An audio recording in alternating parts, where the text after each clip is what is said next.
Welcome to the baby Range Rover, everybody. The Range Rover Evoque came about when Land Rover had seen successes with their entry-level models. Think the original Freelander, which I unfortunately own, and the later Discovery Sport, and they decided that maybe the Range Rover brand could also be extended to an entry-level model. So enter the Range Rover Evoque, a small car and a relatively cheap car by Range Rover standards. When it came out, it retailed for around about $42,000, something like that, but it was still meant to evoke Range Rover feelings. I can already feel people clicking off. So with that, let's move on and go on a review type tour of the original Range Rover Evoque. Around the back of the 2017 Range Rover Evoque, I should now explain that if you wanted an Evoque back in the day, you could actually choose between 3 different body styles, believe it or not. There was this one, the 5-door, which is what most people would be buying, 2 doors in the front, 2 doors in the back, and a tailgate back here like any traditional crossover of its type. And then there was also the 3-door, which deleted the back doors. It's honestly the one that I would rather be reviewing because I think they're a bit cooler. But the 3-door was marginally better looking at the cost of a lot of practicality. And originally when these Evoques came out, Land Rover had a, let's say, optimistic sales target and expectation for the 3-door Evoque compared to the 5-door Evoque. They actually expected to sell more 3-doors than 5 doors, believe it or not. And anybody watching this video, where you watch these videos, likely on the toilet, can you guess how that went? Yeah, that sales target was just a little bit unrealistic, and they actually sold a vast majority of these in the 5-door configuration. You never, ever see 3-door Range Rover Evoques anymore at all, and it was canceled after the first couple of years. But then Land Rover still wanted to make something really stupid that wouldn't sell that well. So they decided to make a convertible version of the Range Rover Evoque, which actually exists. They basically took a 3-door version of the Range Rover Evoque, probably the ones that they hadn't sold, the ones that were left over on dealer lots, I'm guessing, and took a saw to the roof, removed it, fitted an extremely ugly looking soft top to it, and you could drive around in your Evoque with the top down. And would you like to guess which of those 3 sold the best and which of those 3 I'd rather have? Yeah, the 5-door sold the best, and I want the convertible because that's just amazing. Great.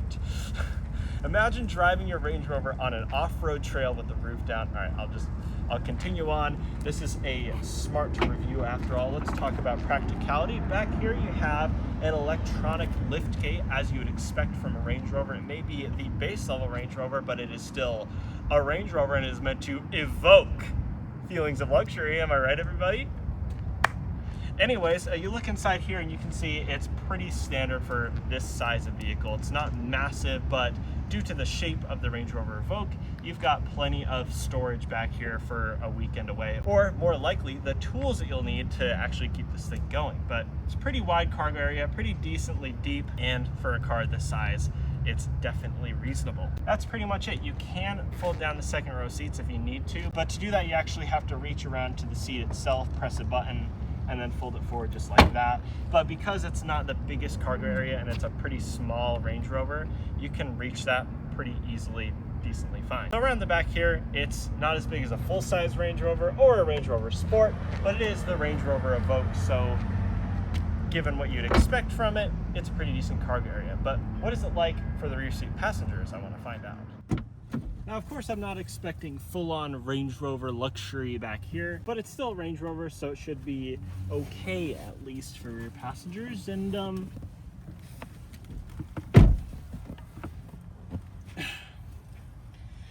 yeah, not really. Yeah, so this seat right here, the driver's seat, is in my driving position, and I'm 6'3". So I obviously demand quite a bit more physical space back here. And because of that, I am not very comfortable at all. My knees are really heavily digging into the driver's seat in front of me. I just barely have enough headroom. If I stretch out, I'm totally fine with that. Enough shoulder room and plenty of feet room, but that's because my feet are slightly suspended due to the fact that I can't actually put my knees down all the way. But when you sit in here and you're looking around as a smaller person where you're a little bit more comfortable and you have a bit more space, you'll be noticing things like these nice leather seats, which are very comfortable and soft and look quite expensive. They're perforated in the center, which looks nice. And in the actual center, you have a fold down armrest, which includes a couple of cup holders and a little storage area right there, which is a good thing to see. You have a couple air vents right here to add to rear comfort, as well as heated rear seats for the rear passengers, which no doubt is an optional extra on the Range Rover Evoque. So looking at the door panel here, it's a leather door panel and it's stitched in this beautiful contrast gray. Right here you've got a couple speakers with speaker covers that look rather expensive. Until you touch them, you find out that's just cheap plastic, so I would suggest not touching them, just looking at them. And back here, like I said, even though it's not super spacious, at least for me, it's still a pretty decent back seat area for what I would expect from the baby Range Rover. It doesn't have any elements of cost cutting, and they're not skipping out on rear seat comfort for people back here with the heated seats and the air vents. So back here, like I said, it's really small, but it's quite a bit better than I was expecting otherwise. Up front in the Range Rover Evoque, I have to say I actually quite like this cabin feeling up here. I like it because this whole dashboard element flowing towards you, as well as the center console area dividing the seats, it makes it feel a little bit more cozy in a way. Maybe I don't know what I'm talking about, but I like the feeling of sitting in this cabin. It feels nice and cozy, it's super comfortable. It also has plenty of physical space for me up here, as well as the fact that, as you'd expect from any Land Rover product, I have a very nice commanding driving position over the road. Even though this is a small Range Rover, the baby Range Rover, like I said, it's still evoking feelings of being on top of the road, I guess. Again, getting into a Land Rover product, you expect to have a good driving position that feels nice and high up, as you'd want from any off-roader. And it's honestly pretty impressive that the Range Rover Evoque is able to replicate that feeling, but to be honest, I have my seat all the way up. So maybe it's not as good as I'm actually giving it credit for, but in my current driving position, the steering wheel is in the perfect spot. I'm sitting nice and high up, and I'm pretty happy up here in terms of space and driving position. And looking around up here, it's basically the same theme as the back, meaning the materials and the luxuries are honestly impressive from what you'd expect from a base entry-level model for a brand. You've got leather door panels with contrast stitching. You've also got these same speaker covers that look nice but feel really crappy and cheap when you actually touch them. And you've got a modern infotainment system in the center that was the same as what the full-size Range Rover was using back in the day. It's pretty good. By modern standards, it's out of date and it's not really worth talking about that much, but it still has the off-road apps that you'd expect from a full-size Range Rover or any Land Rover product at all, where you can look at what your wheels are doing with power distribution for each axle, as well as a compass on this page right here. And then in this menu, you can use these buttons down here behind the gear selector to select what sort of terrain you're driving over. Grass, gravel, snow, mud, ruts, or sand program. But for on-road driving, you can just select general, which is what we're going to be having this Range Rover in as we drive it today, because we're not off-roading it, unfortunately. And in front of this terrain response selector, you have a gear selector on this rotary knob. Now, I think JLR were the first people to actually start putting these rotary dial shift knobs in cars, and I think we all need to send them some hate for that, because this type of rotary shift dial is one of the worst executions of an automatic transmission out there, because it's just so nasty to use. I'm sure, yes, it saves space, and I have to give them some credit. The fact that it's here in the center of the center console area where you'd expect to find the gear selector means that you're not going to be accidentally using it when you really shouldn't be. Some car companies like Ram put it right here where you'd expect to find the volume dial, and I just hope that they have a safety lockout for when the car's driving. But in this one, you should be fine because it's where the gear selector should be. Also, when you shut the car off, it goes away, and then when you start the car back up again, it rises up, and I'm sure that never breaks ever, and people don't have to get their cars literally towed into the dealership to get their electric rotary shift dial fixed. I'm sure that's never happened before. And then moving up from that, you have things like the climate controls, which are still physical buttons. Hurrah, a very nice thing. They're very easy to use. You can use them without taking your eyes off the road. Imagine that, people. And then below that, some basic drive controls, your electronic parking brake, as well as a shortcut button to turn off auto stop start, which I like, and then another shortcut button for traction control off, which I also like, and then a third button which controls your hill descent control, which was first pioneered on the original Freelander, which was Land Rover's original entry-level car. And to wrap up in here, we'll talk about the gauge cluster, which is just a basic analog gauge cluster, but it has a screen in the center that you can cycle through and have it show you various bits of information. For an entry-level car for a luxury brand in the mid-2010s, this thing has exactly the level of technology that you could want out of it. A screen in the center, full-on navigation, but still the ability to play your CDs, as well as the fact that up here in the interior, when it comes to materials, it's honestly a bit nicer than you'd expect. Just once again, don't touch that speaker cover because it's plastic, it's not aluminum. I hate to break it to you. But that's basically it up here, so let's move on and check out what's packing underneath the hood. As you'd expect for a Land Rover product, the hood release lever on the inside is right there, easy to find, and let's see how hard it is to open the actual hood. Yep. Obviously, it's designed to be very easy to open because being a Land Rover, you're likely going to be opening it quite a bit. Underneath the hood of this Range Rover Evoque, you'll find the 2-liter Ingenium turbocharged 4-cylinder that develops 240 horsepower. It sends its power to the front or all 4 wheels, depending on what car you get. I suggest if you're getting a Range Rover, get the 4-wheel drive one because what's the point otherwise?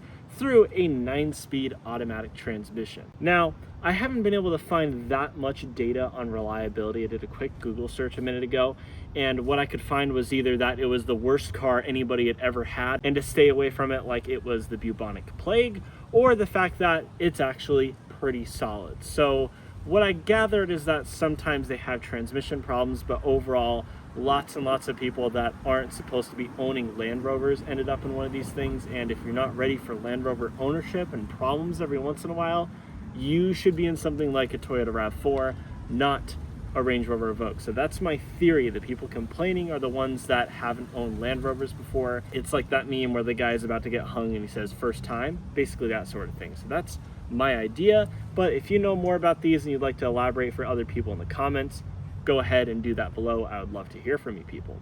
So again, this is just a simple 4-cylinder turbocharged engine, 240 horsepower, like I said. But apparently earlier Range Rover Evokes were offering Ford EcoBoost engines, which you all can probably guess how that would go.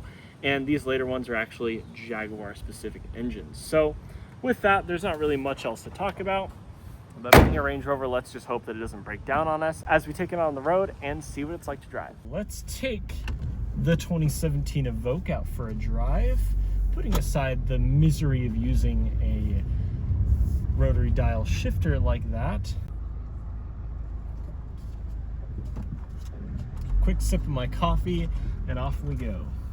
There we go, there's a good example of off-road ability going out of a steep driveway. No doubt the most off-roading one of these things will ever actually see in its lifetime. Now, I'm willing to bet it's not the greatest Range Rover off-road, obviously, because there's no locking differentials, there's no low-range gearbox. All you have is hill descent control and hopes and dreams to get you to where you need to go on the off-road trail. And I imagine if you showed up to an off-road event, people would laugh you out of that place. But that doesn't matter because most of these cars were used on road to drive to and from Starbucks. So that's what we're going to be doing today. Not going to Starbucks, unfortunately, but driving on roads, because that's what most people do with any Range Rover, especially the baby Range Rover. And there's just something really likable about this car. There's something really likable about its baby Range Rover status. That's what everybody called it when it first came out. Something I like about how it looks like a cutesy version of the full-size L405 Range Rover that was out back in the day. And to be honest, it drives pretty well too. That 2-liter 4-cylinder underneath the hood provides plenty of power, but is also quite quiet, out of the way, refined, and pretty smooth feeling when you're actually driving along. This 9-speed automatic, even though I'm having to use this god-awful rotary shift dial, is pretty smooth as well. It blends the gears together. You don't even notice that they're there. Speaking on the ride, I think generally the ride is pretty decent. I can't really complain. But when you drive over things like potholes or heavy bumps of any kind, the ride does feel quite a bit unrefined. There's a bit of a shock that goes throughout the cabin that could be a little bit muffled. It could be a little bit softer is what I'm saying. But I think given the size of this car, the price point, what you'd expect. The ride is pretty okay. It's not the best riding Range Rover, obviously, but if you want the best riding Range Rover, spend up and get the full-size Range Rover. But I will say, yeah, the ride is nice, it's decent, it's okay, but when you go over heavy bumps or if you're on a really crappy piece of road, then you'll find yourself feeling a little bit disappointed by that. But overall, to drive, it's pretty nice. At speed as well, it's not too loud in here. It's pretty decently quiet. I think for being a small entry-level Range Rover, they did quite a good job on a lot of different things. It feels like a Range Rover in this cabin. It's a Range Rover styled, and it has some pretty nice materials. It's pretty decently luxurious. It looks nice on the outside, and let's floor it here. Yeah, it's got enough power to get you up to speed and to feel like it has a little bit more, even though it is a little 2-liter 4-cylinder underneath the hood. Not a good old Rover V8, am I right, fellas? It's still a pretty good engine. Good power, good refinement, nice and smooth. I just think they did a good job. It's so often that luxury car makers will drop entry-level versions of their cars that people only buy for the badge on the steering wheel, and otherwise it's a complete pile of garbage. Things like the Mercedes GLA, things like the BMW 228. But this is an example of a car maker, a luxury brand, branching out into something a little bit more entry level, a little bit more affordable and smaller, but still doing a good job. It feels like a Range Rover when I drive it. Obviously not a full-size Range Rover in every single way, but when I look around the cabin, it looks like a Range Rover. On the outside, it looks like a little Range Rover, and I'm sure it has reliability like a little Range Rover down the line. You could easily find yourself very happy behind the wheel of one of these, especially if you got the convertible, because that thing is sick. So with that, everybody, I'm going to wrap that video up there. I hope everybody enjoyed the Evoke experience. I hope it evoked feelings of happiness for you. I'm sure the jokes haven't, but you know. And I'm going to ask everybody now to like, subscribe, do all the normal YouTube stuff, and have a fantastic day. Bye, everybody.